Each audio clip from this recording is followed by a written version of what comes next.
Welcome to Time to Teach with Tammy, the podcast that gives tips, advice, and suggestions to teachers by a real teacher. So sit back and enjoy. And oh yeah, don't forget to subscribe.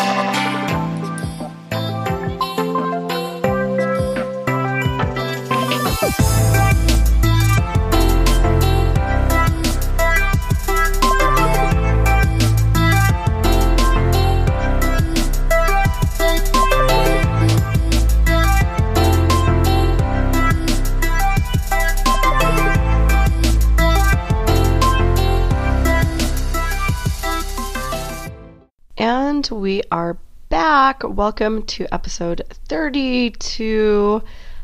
This is going to be a tiny topic. It is titled, Can We Reflect on Grades Again? So tiny topic, as a reminder, tiny topic is not necessarily tiny because of its length, rather because it does not fit in the series. So this is going to be published during the time that I am working on Series 6, Amazing Units by Design. But what usually happens is something comes up or I want to address something that doesn't fit in the series and it becomes a tiny topic. So that is what today's episode is all about. And I'll go ahead and explain that in a moment. I'd also like to explain, I probably am going to keep this episode rather short. I say that sometimes and then it gets long, but that's my goal. I'm actually sick and today's Friday. Usually by Wednesday I've already recorded, but I have the last couple of days I've barely had a voice. This is pretty much the most voice that I've had this week. So I really have not been able to record, but so I'm just not feeling that well and been trying to not use my voice too much. And as such, I just think that it will be best for all parties involved if I can keep today's episode somewhat limited in length. Okay, so let's go ahead and get started with our first series, which is fails and wins for the week. So a really good win that I had, I have been thinking about this, but have not really executed it because I was kind of playing with the idea for a while, which tends to be the way I do many things. It becomes an idea and I think about it, sometimes sit on it forever, and then kind of, figure out how am I going to make it happen. So today, as I record, today was the first day that I did something that I'm calling recess buddies. This has been an idea of mine forever, like I said. And basically what it is I put my students into a partnership. Well, really a triad, really more than anything, but groups of threes. And the persons with whom they are paired, and these are basically threes, and a couple of them ended up being twos just because of the number of students I had out. And basically they have to play with these students during recess time, the recess buddies. And the reason why I started thinking about this is because, well, this is, I think something that all children and people in general have a tendency to do, but my students have a tendency to gravitate always to the same students to play with. That's normal. I think we all do that. Nothing abnormal about that. But I'd really like the students to get to know each other. And, it's one thing to kind of know each other in the academic setting, but really quite another to get to know them and maybe a more play, in a play format.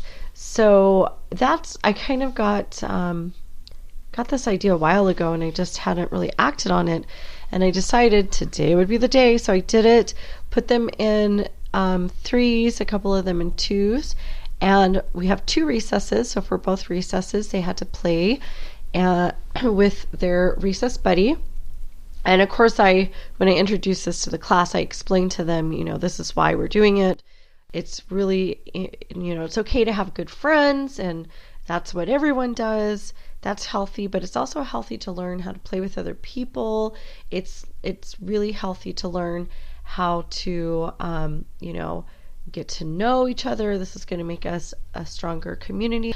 And the kids were on board. I mean, there were some who felt a little bit nervous, but we talked about we really wanted to go into this with an open heart and an open mind, because it's going to feel a little uncomfortable. Some of them are going to be playing with kids who they wouldn't necessarily have chosen to play with at recess. And I'm only doing it once a week, so I don't think that's all bad.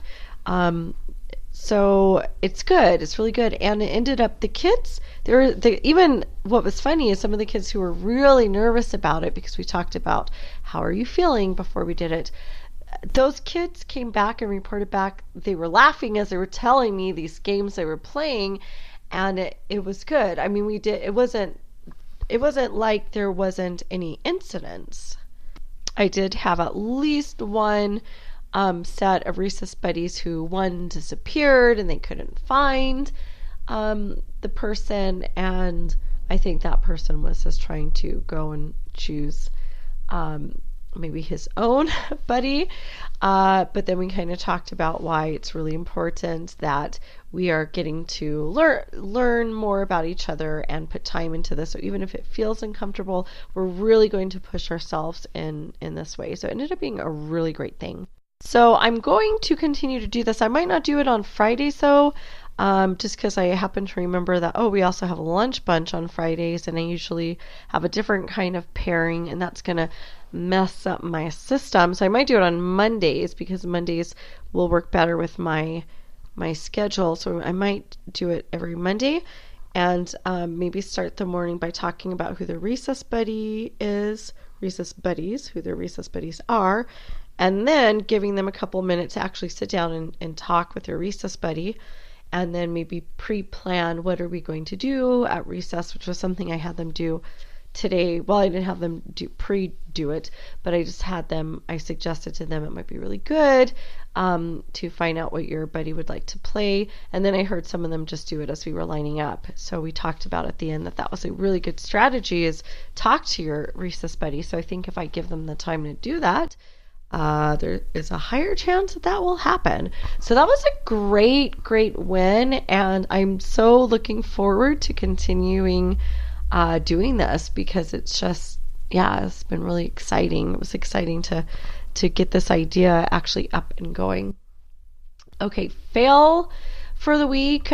This is not school related or anything education related, but I have to tell you guys, on the day I'm recording, it's December 15th, and I do not have my Christmas tree. I do not have my Christmas tree. I do not have one holiday decoration put up. I think getting sick has not helped me, because by the time I get home, I am tired and I'm just not feeling doing anything like that. But we made a plan that this weekend it has to happen.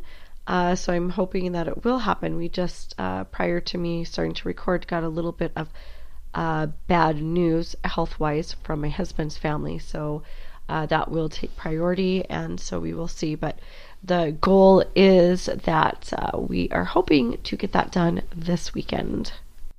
Okay, so let's go ahead and dive into today's episode. So again, today's episode is, can we reflect on grades again? The reason why this came up is actually it really, I've been thinking about this idea since this last weekend. I was in a Twitter chat, and I'd made the comments, it was something about myths in education, and I made a couple of comments, one of them being that we need grades. And then someone who actually was not in the chat but later saw my comment and replied back, said something about how, we really need to be careful with that, and it can go too far, and we need to have objectives and standards and whatnot. I'm misquoting here, so I'm not even sure that he brought up standards. I think I brought that in, but objectives. But anyway, so then I had to reply back and explain my position on that, which is, a little bit difficult to do when you have character limitations in Twitter. But so basically, basically, I wanted to bring this up as a topic because I really do think we need to really understand what grades are and what the objectives are and what we're even doing with them, because I'm not really sure what we're doing with them or if we're even consistent with what we're doing with them. So I think if you've been listening to me for a while, you know my stance on grades. I don't believe in them. I don't know what they mean. I don't know what they tell you. I don't know what they tell the student. But I do know that there seems to be a fixation on grades. So, teachers will fixate on them, students, parents.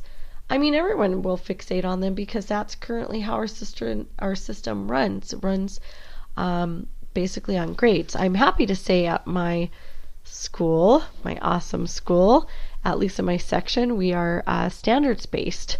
So I just find that so freeing from the traditional grades.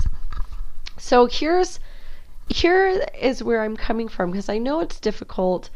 If you've only dealt with grades, I think it is difficult to wrap your mind around the fact that there could be a different way. I get that, and I think we've all been there. And I think especially I've heard the argument, especially at the older grades, that that's a great system for lower elementary and for young students, but that doesn't work at our level. And I have to say, I respectfully disagree. I really think that standards, when we look at the objectives and we keep our end goals in mind, we actually end up knowing more about what students can and cannot do, and therefore can focus on ways to actually help our students get there as opposed to a grade. And I'll tell you why. I think so many times we teachers, when we're doing grades, we're focused on grades. We give a child a test, which, boy, that's another can of worms in itself. But let's say I give this child a math test, and my student has gotten a 75% on this math test.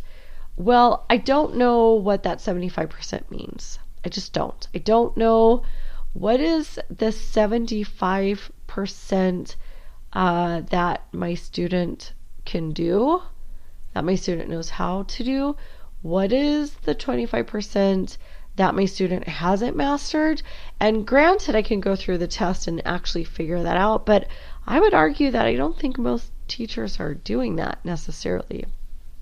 I feel like when we focus on standards, when you're linking something to the standard, you're actually able to see the performance on each skill and objective, and you're going to focus on that. And then when I focus my attention on those standards, then I say, okay, so my student is doing very well on this, and this, and on that, and this, and that right there.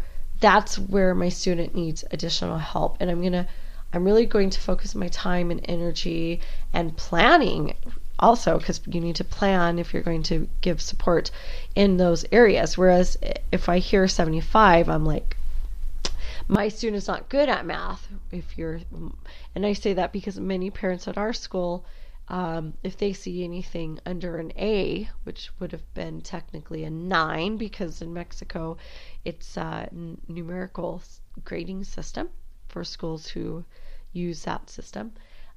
So if they're under a 9, they're worried about their child, and why is my child not doing well? Well, your child is doing well on these things, but these are other areas that he or she could improve on. So when I argue that we really need to rethink and reflect on our practices in terms of grading, I really mean, I'm not saying do not have standards. I'm not saying do not have objectives. I am going to be the first one who advocates for that. I actually think that anything we do needs to start there. I need to know where we're going. In fact, if you're following the series, you already know that. That's where we start from, right? We start from the end goal. We start with what are the objectives, what are the standards, what are the skill sets that my students need to be able to do with the ending of this unit. And that's where we start, because how else are you going to know what to plan? So I think when I made this comment on Twitter, it was misunderstood, and not by no fault of this person. If you use Twitter, you have a limitation of characters, so it's very difficult to thoroughly explain your thoughts on Twitter because of these limitations that exist. But I think that same misunderstanding, it's very possible that others, when they hear go gradeless, let's get rid of grades, that's what they're thinking too, that nothing's being evaluated, nothing's being looked at. And it's quite the opposite. In fact, I find if you go standards based and you get rid of traditional grades, you are going to do a whole lot more evaluating and analyzing than you ever did before. Because to do this in such a way that it is effective and beneficial for your students, there's no way that you can not evaluate and assess your students, and regularly. And I don't necessarily mean like a summative assessment, where that will take place, of course, probably, but you're really going to need formative assessment data, and that could come in terms of observing your students.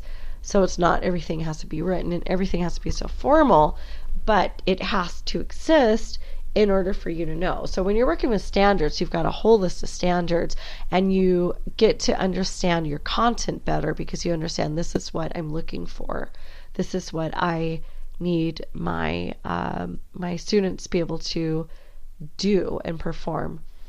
Take note that I didn't say no. That will be included in when you're planning. You'll need to know what your students need to know. But when you're looking at standards and skills, these are things that are performance, really. I need my students to be able to do this. I need my students to be able to demonstrate this.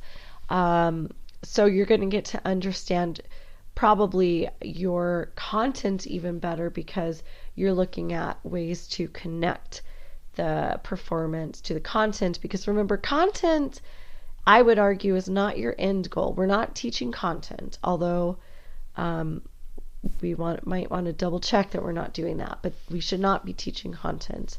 We are using content as a means to the end, which is the standards and the objectives, the skill sets and the performance.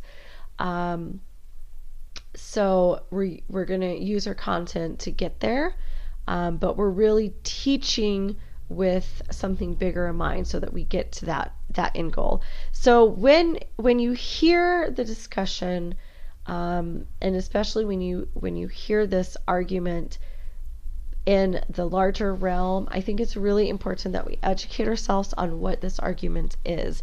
Because if we just hear, oh yeah, go gradeless, get rid of grades, I guess it does sound like we're saying don't evaluate, don't assess, everything goes. And that's so opposite, you guys. It's so opposite of what we mean by going gradeless and getting grades, getting rid of grades. So I'll tell you another thing that I've noticed. I don't talk grades. My students don't know what grades are. When report cards come out, they're like, what is this? I don't know what a report card is. We don't have those discussions. I just usually say, oh, this is just something being sent out to mom and dad. I really hate, because on our report cards, we show standards, and it's basically, you're either meeting standards or perhaps you're approaching standards. And I don't even like to get too much into that conversation with my students, because when I talk to them, I'm talking very specific goals with them. I'll sit down and let's take writing workshop, for example. Okay, oh, look, you're doing this very well. You are rereading your writing before you get started. That's great. That's exactly what good writers do. I want you to keep doing that. Here's a tip. Here's something else that good writers do that you might want to try. Good writers always go back and they check that they spelled their sight words correctly. Whatever it is that you see they need to work on. So the things that my students, we don't have the language of grades and even standards, they don't know that word. But what we do have is very specific language, and that's what's actually going to help them grow. I mean, that's going to that's where we will see progress, because they know specifically what it is that they need to work on. And then typically what I do is also give them a strategy, because, we can't to tell them, I'd like you to do X, Y, and Z. A lot of times you're going to find your students would love to do X, Y, and Z. They do not know how to do X, Y, and Z. So that's where we teachers can be very handy and give them strategies to be able to do X, Y, and Z. And then they will do X, Y, and Z. I mean, everyone wants to do well. I don't think there's, for the most part, haven't really run into the student who just really doesn't want to do well. But they just, they need those tools.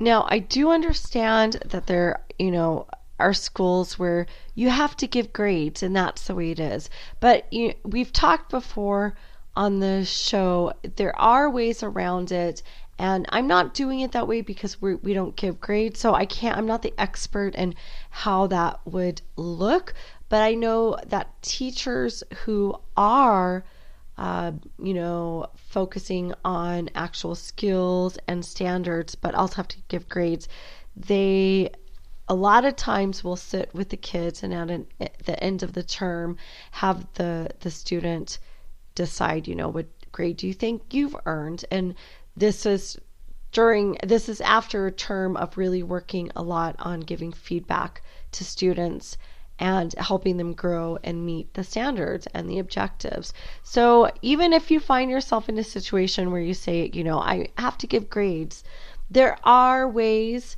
that we can still do what we're doing in a very effective way. I think if we can remember, the end goal is not the grade. Even if you have to give a grade, the end goal is not the grade. It is learning and growth and understanding and really mastery of the skills and the standards. So I think if we can just stop and ask ourselves, how am I approaching grades? We can reflect on that, and if needed, make changes. I think that would be an excellent start. And I guess that's pretty much just what I wanted to talk about, because I oftentimes feel like, I think many people understand this, and then I get other comments and realize that there is still a lot of misunderstanding about this topic. So I just wanted to share that. That was it. I think I made it on my brief episode, so I'm going to go ahead and close this down. And I also want to remind you guys that I will be taking a winter recess. Time to Teach will be on a winter recess. I think I have maybe 2 more Sundays, and then we'll be gone until about mid-January. In the meantime, if you enjoyed today's episode, would you please share it with a friend? Until next time. Wait a minute. Wait 1 minute. Before you go, don't forget you can catch our show notes online at www.timetoteach.libsyn. That's libsyn.com. We're also on Facebook at Time to Teach. Don't forget to check out our Facebook group, Teachers for Effective Curriculum. And if you're an educator with your own podcast show, I invite you to join our brand new Facebook group, Teachers Who Podcast. Let's grow a community where we can network, problem solve, and discuss anything and everything podcast related. I'll see you there.